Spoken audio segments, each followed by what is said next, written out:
Hey everyone, welcome back to my channel. My name is Junebug, in case you've forgotten already, which is kind of actually really sad at this point especially. But today I'm going to be bringing you another Minecraft video. Today I'm going to be doing 5 Minecraft redstone builds. Let me try that again.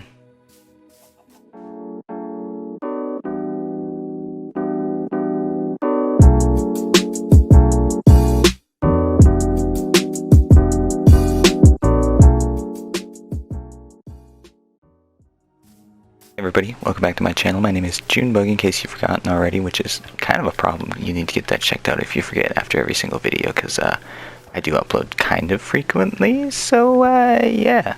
Anyways, today I'm going to be bringing you a new Minecraft video, and the point of this video is to show you 5 useful redstone creations you need to have on your world survival. Not everything on this list is going to be really simple, but it is all going to be useful in some way or another. It's going to help you better your survival world in some way, so make sure you stick around and watch. And yeah, let me take you to the whopping number 5.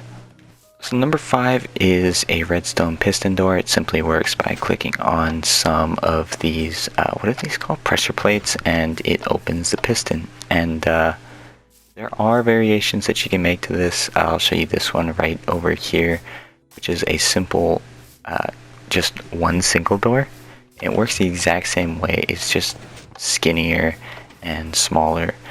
And they're fairly simple. They're really useful for, like, if you want to have a hideout, for hideout. You can customize these to make it glass, and they just look like cool revolving doors. So that's what I commonly use them for.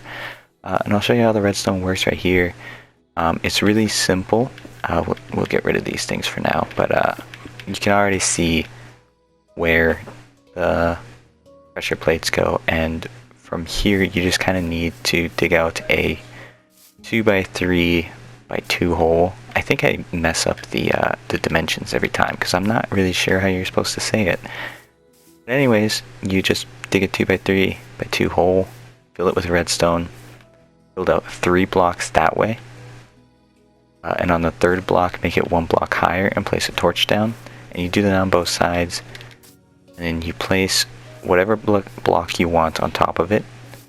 And then attach a sticky piston to that, because that'll make it push out. And it'll do the same on both sides.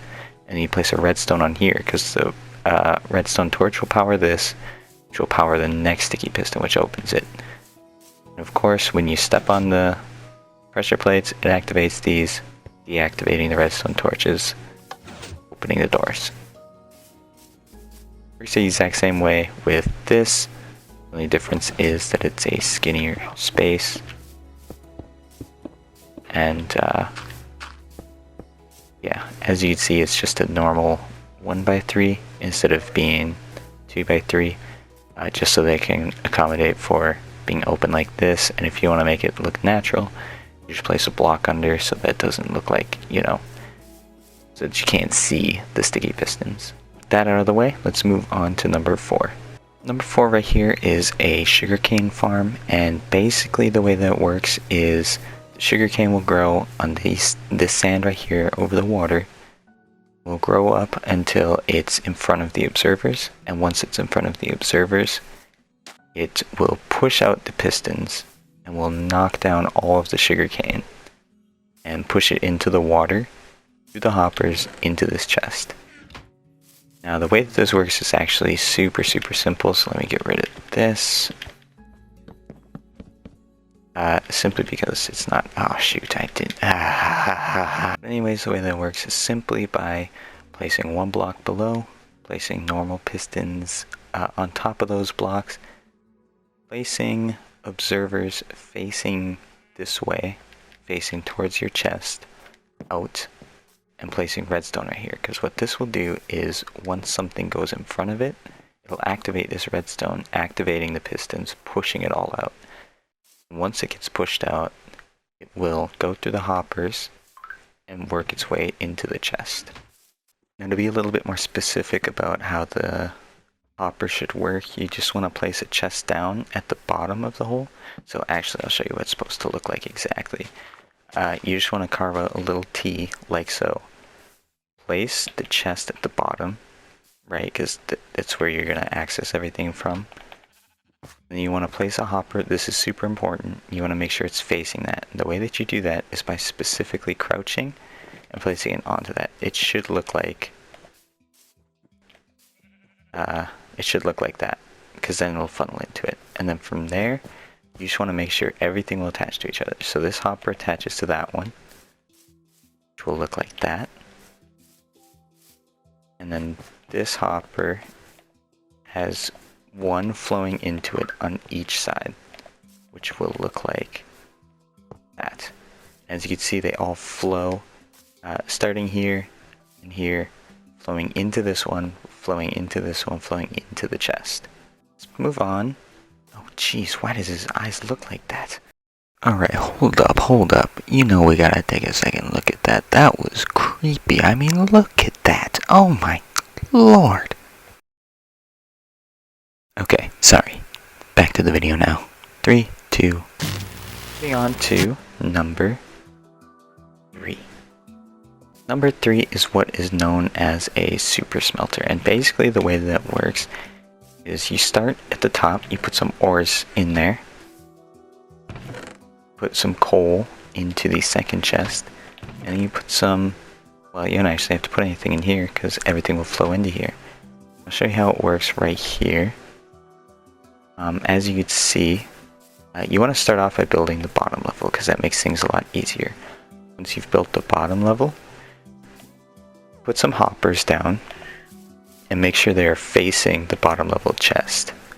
Alright, once you've done that, you can see there are 2 furnaces right here. You want to place them on top of the hoppers that lead into the bottom chest. So as you can see, they're just placed right here.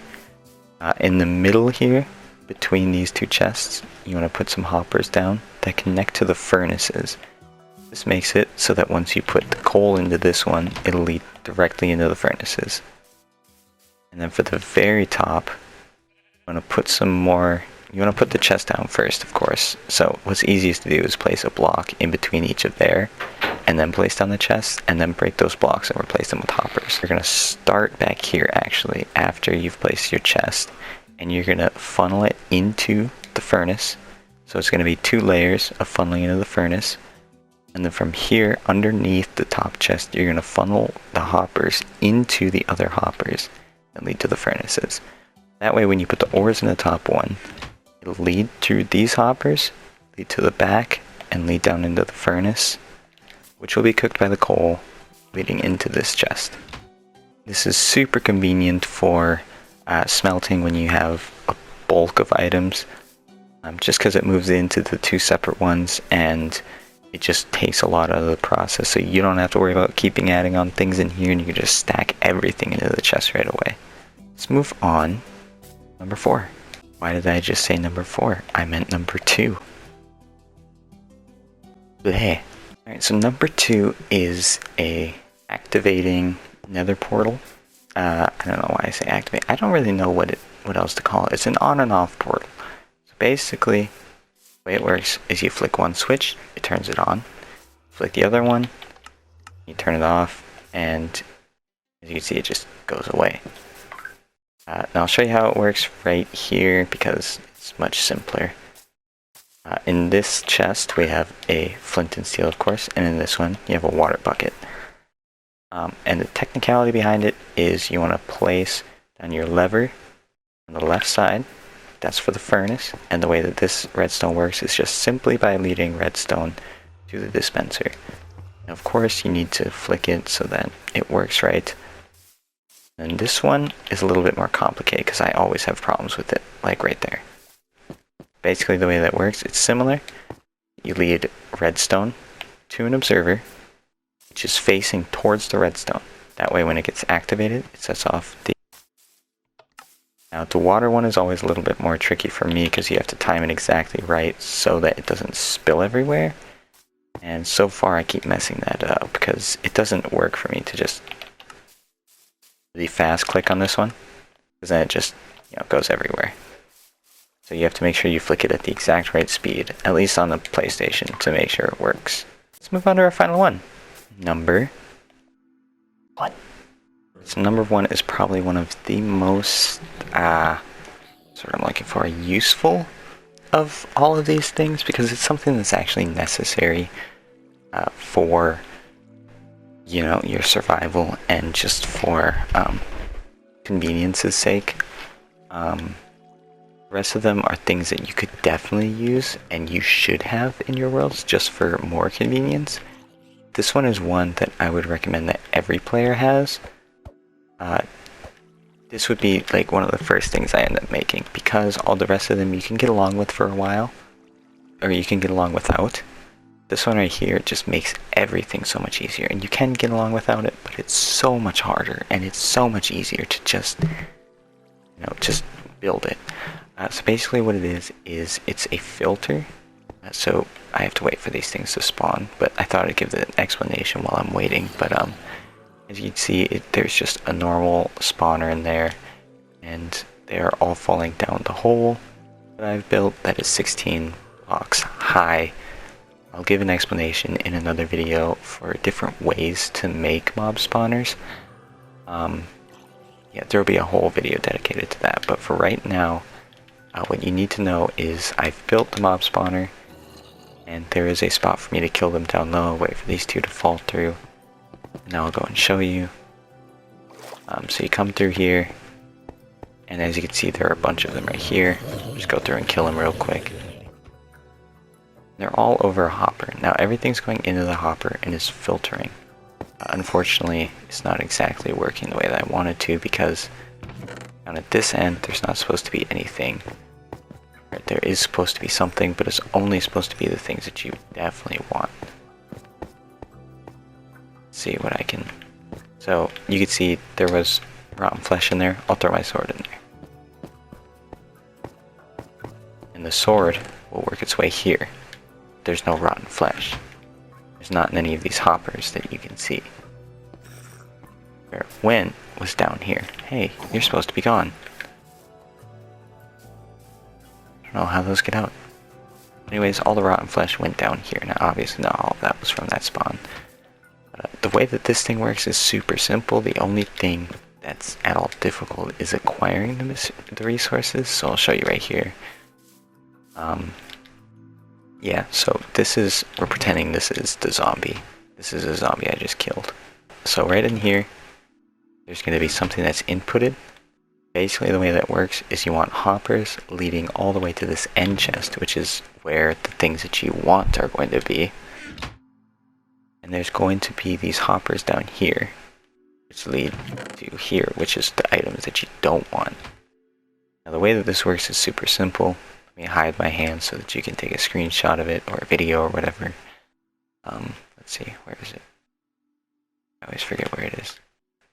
Hide everything. Right here is how it's supposed to look. Alright, so I'll show you some different angles of it. Basically, everything's going to filter through, and of course it's going to start filtering right at this hopper. The way that works is that you need to have 18, and then all the rest of this is filled so that there's no open space, and then this one will only have 1 in it. Basically you want a comparator leading this way that is turned off unless activated, which is activated by these things. Which leads to the redstone leading down here to the repeater, so that it keeps going. And the redstone turns off, letting everything enter into here. I'll show you. We throw that in there. I'll actually take half that out for time's sake. It's all leading through. It's all gathering up in here, down to here, into this chest. Now watch what happens when I put my diamond sword in there. It moves through just the same, just only moves right here. That's the basics of how that right there works. Now for this video's intentions, you don't really need to know any of the exact specifics of how everything works. I'll make another video that specifically pertains to that. For this one right here, just focus on the actual thing that you're seeing and just copy that, because it'll just make your life so much easier than trying to figure out the redstone if you don't already know how redstone works. If you do know, kudos to you. continue to use it however you like. I'll end up making another video explaining how all these redstone things work, but for now I just wanted to show you some useful things you should have, how to craft everything. Through some other videos I'll go through and show everything for those who don't know and for those who are too lazy to look it up, but just for this video's purposes, I just want to show you things that are useful. If you enjoyed, please be sure to leave a like, and if you're not already subscribed, then please do so. It really helps out the channel. And I can already see, looking at the analytics, I think is how it's pronounced, that 60% of the people who watch are not subscribed. So if you aren't, please be sure to hit the subscribe button. And if you want to keep up to date with my videos and hit that bell, turn on notifications, super simple. Yeah, I'm also looking for people to do a video with, so please be sure to comment if you're interested. I already know of one person who is interested, so I'll get a hold of you somehow. If you're interested in it, please be sure to comment. I am on the PS4, but I also do computer. Whichever you prefer, I can record on both. I think I have my recording software set up on that, but we'll have to see. Yeah. That's it for the announcement. Like, subscribe, comment down below what you think, comment down below what you want to see for the next video. I think I hit everything on the cliche YouTube outro thing, so see you guys in the next video. Hopefully you enjoyed.